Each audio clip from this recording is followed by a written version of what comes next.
Buenas noches, mi nombre es Brenda Sara Borrero Espina y junto con mi compañero José Galvis y Julián Chaparro le vamos a hablar sobre lo que viene siendo la producción, costos e ingresos. Yo les voy a hablar lo que viene siendo, un poquito el área de la producción. El primero viene siendo la eficiencia técnica. Básicamente, ¿qué es la eficiencia técnica? Su función va a ser básicamente ver distintos programas que la empresa va a realizar o son actividades que debe realizar para poder determinar el área operativa de la empresa.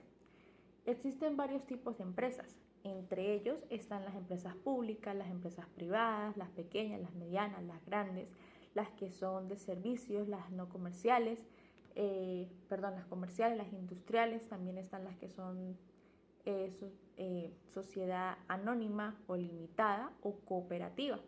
En este caso, la que viene siendo las pequeñas empresas son aquellas empresas que tienen menos de 50 trabajadores. Las empresas medianas son aquellas que tienen entre 50 y 250 trabajadores. Las grandes empresas son aquellas que tienen más de 250 trabajadores.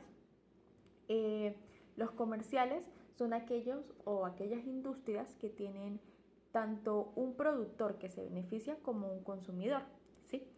De servicios, estos se encargan de darle servicio ya sea a una empresa o a una comunidad en sí. La sociedad anónima, que viene siendo básicamente lo que conocemos como sociedad, ¿sí? Una sociedad de acciones en una empresa. La sociedad limitada, que es un número ilimitado de negocios, no tiene un número fijo. La sociedad cooperativa viene siendo la asociación de personas con un mismo objetivo, pero vienen siendo socios de bienes y servicios. La función de la producción a corto plazo, ¿sí? En esta no se pueden modificar ni alterar cantidades o factores de la producción, mientras que en la función o la producción que va a tener a largo plazo si se pueden alterar factores o cantidades que hubo en esa producción. Es decir, es todo lo contrario a lo que se realiza a corto plazo. ¿Sí? Los factores fijos y los factores variables, estos juegan mucho con lo que viene siendo la función del corto y largo plazo. ¿Por qué? Porque la función de los fijos, si se pueden alterar factores o cantidades que hubo en esa producción. Es decir, es todo lo contrario a lo que se realiza a corto plazo. ¿Sí? Los factores fijos y los factores variables, estos juegan mucho con lo que viene siendo la función del corto y largo plazo. ¿Por qué? Porque la función de los fijos lo que va a hacer es trabajar en conjunto con la producción a corto plazo. ¿Por qué? Porque es algo estable, es algo que se mantiene y no va a cambiar. Es decir, los factores no se van a modificar, la cantidad no va a cambiar. Los factores variables son aquellos que si van a ser modificables, si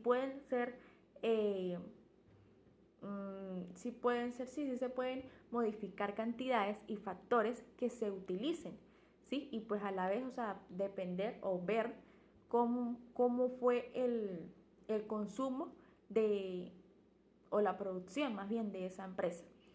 La producción total viene siendo lo que produce toda una empresa en general, ¿sí? Es el resultado que tuvo la empresa durante su desarrollo, el proceso, el trabajo que se realizó. La producción total viene siendo eso, los resultados de eso que en su momento se planteó y se desarrolló. La ley de rendimientos marginales decrecientes es básicamente, ella estipula a medida del input, que básicamente es un factor de producción, para la redundancia, que aumenta, pero este va relacionado con el ceteris paribus, que es una producción adicional, ¿sí? A lo que es la última unidad, ¿sí? Del input. Está lo que es la producción media, que se define como un promedio, ¿sí? Es algo no un total, sino un estimado o un promedio de la producción de esa empresa como tal, ¿sí? De lo que se alcanzó, de las metas propuestas y lo que se logró realizar, básicamente. La producción marginal está íntimamente asociada con factores productivos, ¿sí? O sea, estos elementos que cuentan en una empresa para llevar actividades. Son factores productivos que va a tener obviamente eh, un objetivo, un resultado, pero que van a ser en base a actividades que se generen en la empresa. A mí me toca el punto de costos. Voy a iniciar con la definición de costo. Como podemos ver, los costos es la rama de la economía, la cual se encarga de estudiar los costos de producción y cómo estos influyen a la toma de decisiones.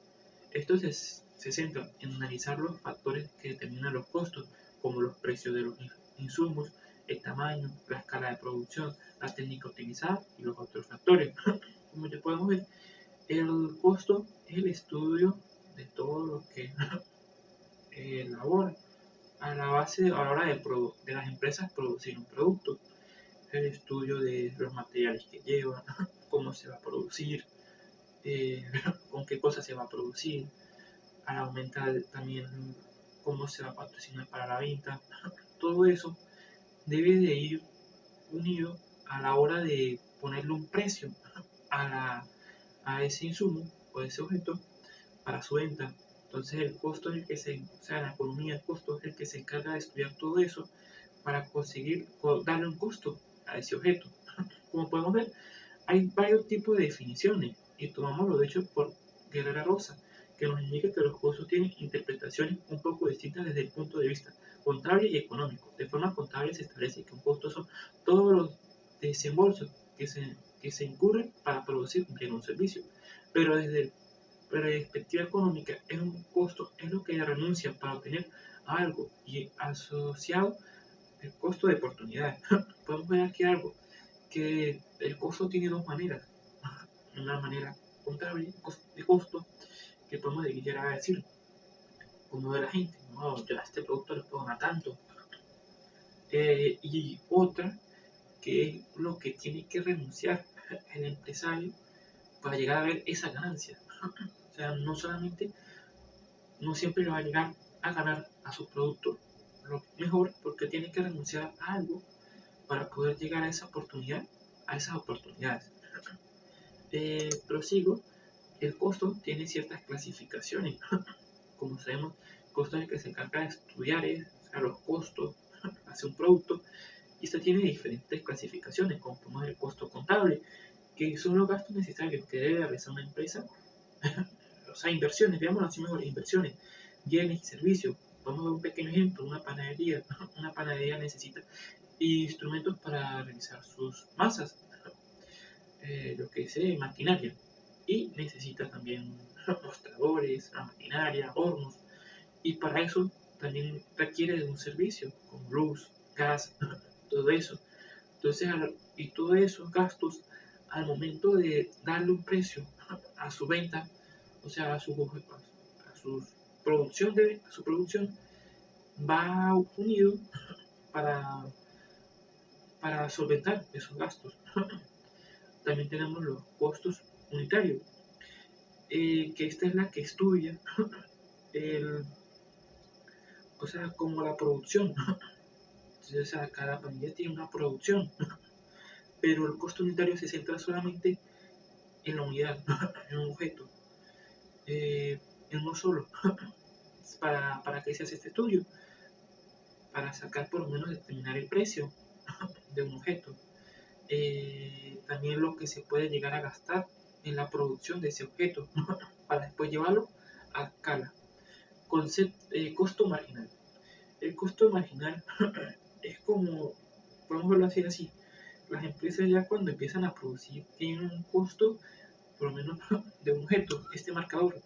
Una empresa ya tiene o sea, el costo de producción de 100 marcadores, pero se le llega a la empresa al momento de que necesita aumentar esa cantidad de marcadores. Ellos no lo van a usar, o sea, de impulso, aumentar la producción ellos aumentan, ellos estudian primeramente el costo de aumentar ciertos marcadores, cierta, ciertos objetos y después del resultado. O sea, los resultados de esto, pues, o sea, pueden decir si es conveniente o no es conveniente. El costo marginal encargado de eso, de estudiar el aumento, el aumento sobre la producción. El costo óptimo. El costo óptimo se refiere a la cantidad mínima de recursos necesarios para lograr un resultado deseado. El costo óptimo se determina a través de los conceptos de beneficio. O sea, el costo óptimo es como un estudio de los costos y los beneficios, como mantener eso nivelado, equilibrado, los gastos y los beneficios. No va a haber ni mucho beneficio ni muchos gastos. Costo fijo. El costo fijo son todos aquellos gastos o montos que se mantienen fijos a pesar del volumen de producción o de venta. Por lo menos la renta, el salario de un empleado.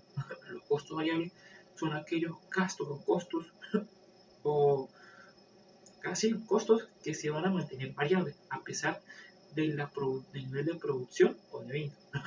Por lo menos variables, que son variables, o sea, que no se van a mantener constantes a pesar de la producción de venta o de producción, como la cantidad de empleados, el número de producción que se va a realizar, entre otros casos. El costo total es lo que es la unión entre el costo fijo y el costo variable, entre el costo fijo y el costo fijo entre el costo variable. Hay que tener en cuenta que las empresas deben de tener siempre el costo fijo y el costo variable como sus pilares, porque esta es la que estudia las ganancias y las pérdidas, o sea, cómo va a variar sus ganancias. Y el costo total lo que hace es unir estos dos costos y darlos en unos, o sea, para tener un costo más totalizado de las cosas que van a estar variando y las cosas que sí deben asumir, así vendan o no vendan. El costo medio también se suele confundir mucho con el costo unitario, debido a que el costo medio estudia los costos fijos, variables y totales unitariamente. Es que como tal es lo mismo, pero, o sea, estudian lo mismo, los gastos y las ganancias de producir un objeto unitariamente, pero de manera diferente. Hasta que llegan después. Hola, muy buenos días, buenas tardes, buenas noches. Mi nombre es Julián Chaparro y continuando con la exposición de mis compañeros, hoy les voy a hablar sobre qué son los ingresos, el beneficio económico, las ganancias y las pérdidas. Ahora vamos a definir un ingreso. Según la editorial ETC, se puede denominar como el incremento de los recursos económicos que presenta ya sea pues, una persona, una organización o un sistema contable. Y pues esto quiere decir el aumento del patrimonio neto de los mismos. ¿Qué quiere decir esto? Es, como dice, pues, por medio de una actividad mercantil, un beneficio normalmente económico que recibe la persona. Estos pueden dividirse en diferentes tipos, que puede ser público o privado, ordinario o extraordinario, total, medio o marginal. Bueno, los públicos y los privados se dividen de dónde surge este. Normalmente puede ser el público es del Estado o del ente gubernamental, que pueden ser ingresos mediante impuestos o los servicios que presta. Y el privado puede ser una organización tanto con o sin fin de lucro, que puede ir desde una ONG hasta una línea de comidas o un restaurante. Ahora los ordinarios o los extraordinarios pueden ser del tipo de ingreso. Si en tal caso este es continuo, como puede ser un salario o un extraordinario, que sería en el caso de algún ingreso inesperado, como puede ser un bono o algún trabajo esporádico que pueda surgir.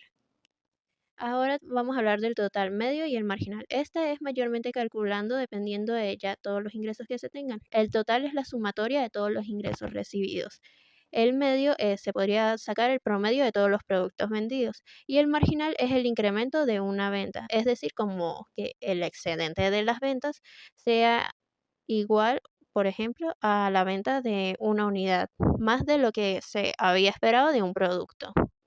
Ahora vamos a hablar del beneficio económico. El beneficio económico, según Galán, se puede definir como la diferencia entre el patrimonio neto de un año con respecto al otro. ¿Cómo se realiza esto? Mediante una resta.